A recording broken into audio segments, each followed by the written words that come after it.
This will be Merlini's Mailbag episode 9, and the topic of this one is Zeus in competitive play. Again, I'll only be doing one question per mailbag from now on because I plan on implementing new series and adding more guides and tutorials to my YouTube. So the mailbag question is, you are recognized as the best Zeus of all times, but now that is not within the metagame of these times. Have you had any ideas or found a way to introduce it again as Fnatic No-Tails Meepo in the current metagame? The people are waiting for that amazing old school Zeus. So just a brief history for Zeus's competitive play. My old team, MYM, actually popularized him in a global strat, and this was around 2007, and we kind of ran it until 2009, so pretty much a good 3-year span. Zeus was very popular in competitive play, and mostly he was in the solo mid or safe lane as the 2 role. He can't be a 1 role because he doesn't scale that well with items, but he is still pretty powerful with 4-staff, arcane boots, arcane ring back then, scepter, refresher, and all those good old caster items. And back then, he was actually occasionally used in dual lanes, whether it be Zeus Coddle, just so you have tons of mana to spam. Chakra was a little bit more, was a little bit stronger back then, and he was also used in Zeus Shaker lanes, and Shaker would just pretty much just protect him, and you would have a lot of long range damage with the fissure and then lightning bolt and arc, just to push people out of lane. However, this was before the advent of Magic Stick, and after Magic Stick got introduced into the game actually changed a lot. So what actually has changed since this time, since this 2007 and 2009 when Zeus was very, very popular? Oh, sorry, I forgot to mention more about the global strat. The global strat actually incorporated such heroes as Furion, Tinker, Spectre, and Zeus. And Furion has his global ultimate, as well as being able to teleport anywhere around the map. Zeus has his also global ultimate, who can hit anybody. We have Spectre, who has Haunt, who can reality to any hero on the map, not just any point, but any hero.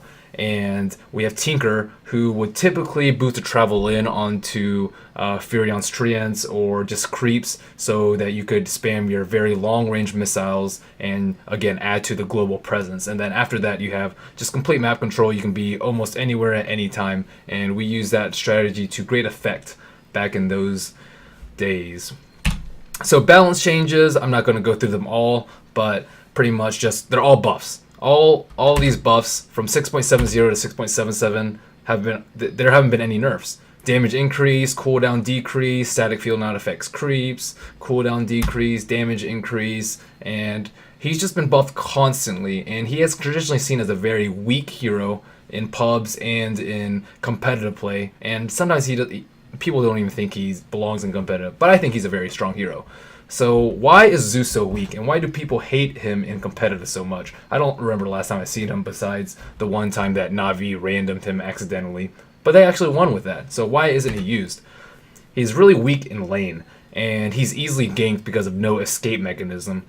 He doesn't have like Quab's Blink, he doesn't have pucks like Illusory Orb, Ethereal Jaunt, or Phase Shift, he doesn't have Skewer RP from Magnetar, he doesn't have like Firefly and the ability to traverse cliffs, or even Flame Break to push people away, and those are very many of the popular heroes in middle.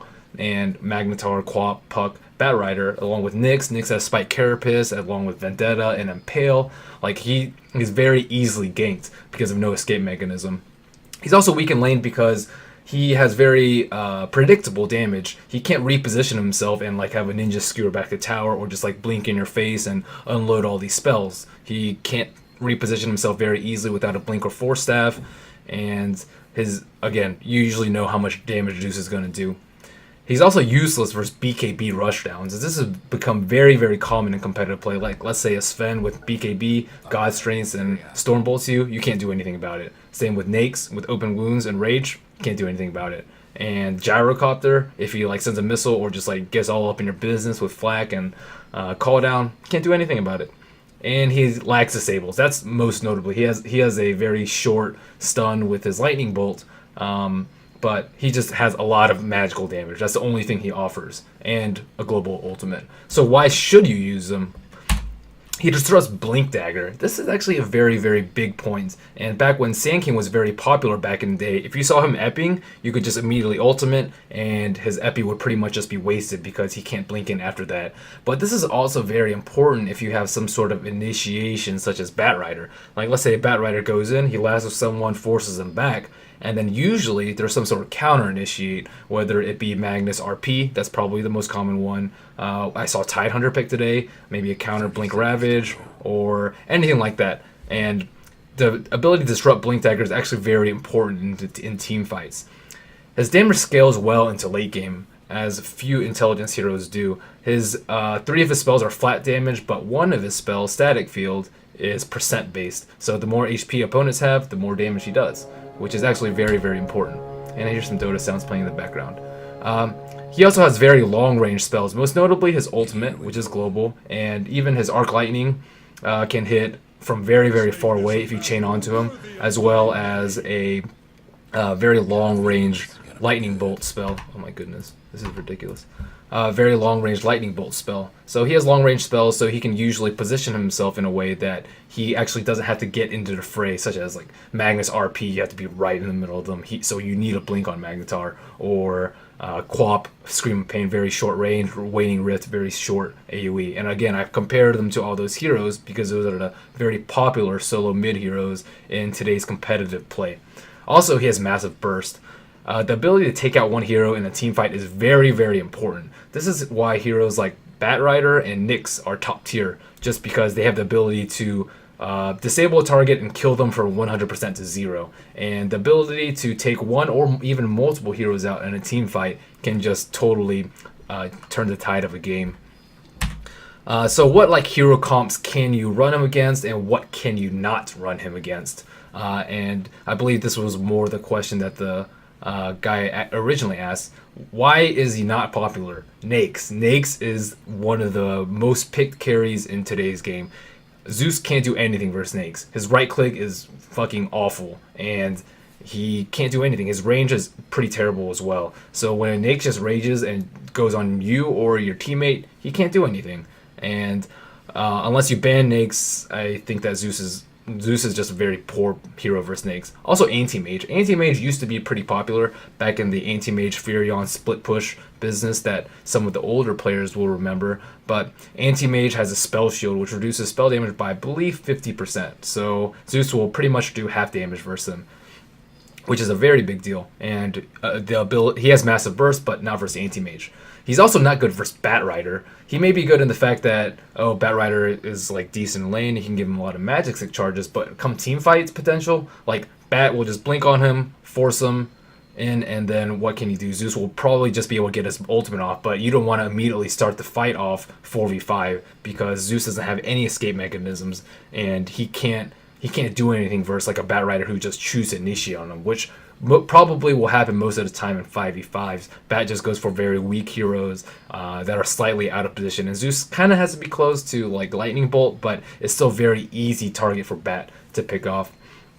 Also, these heroes, the ones in green, are ones that he's actually decent against. He's actually not very bad versus PL.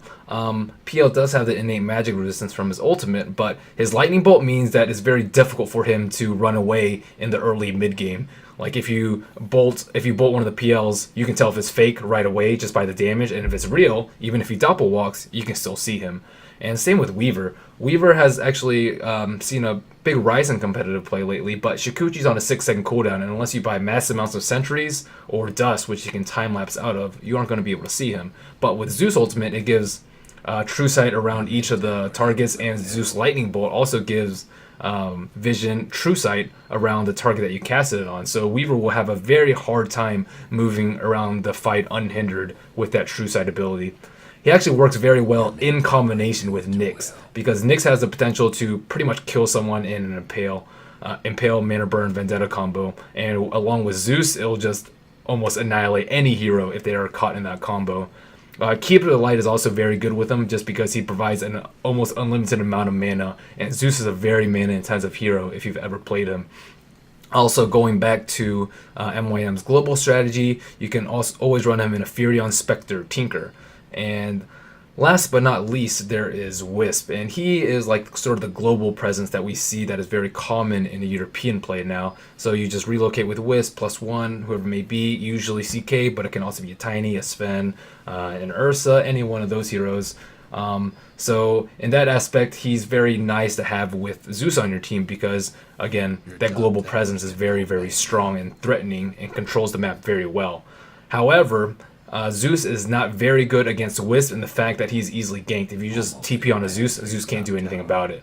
But as a side, on an aside, like he's also pretty good versus Wisp because he has insane amounts of burst, and this is why I put him in white because he's kind of neutral. He's good in some aspects, bad in some aspects, and we've seen, I think Navi actually picked Lion versus Wisp, and all you do is Impale Finger, take out the Wisp immediately, and then that makes his partner much weaker. And Zeus can serve that role as well as sort of just a huge burst and into taking out weak key heroes such as Wisp.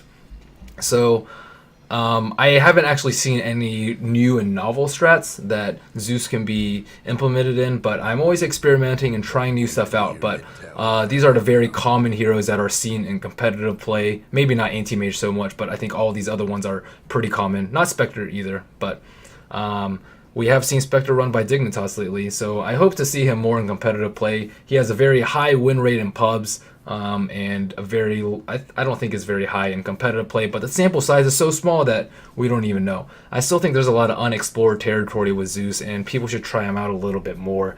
He does fairly decent versus common solo mids, such as Mag and Quap and Puck, and I definitely think he has a room in competitive play. People are just afraid to experiment, so I encourage competitive players and pub players alike to try out Zeus, and hopefully you can own with him like I once used to.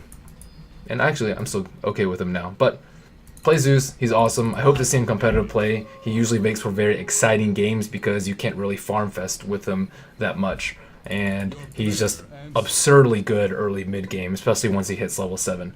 So that will conclude my mailbag episode 9. And again, I'm only going to do one question a week now, and I plan on implementing more videos to add to my YouTube as a result of this shortened mailbag.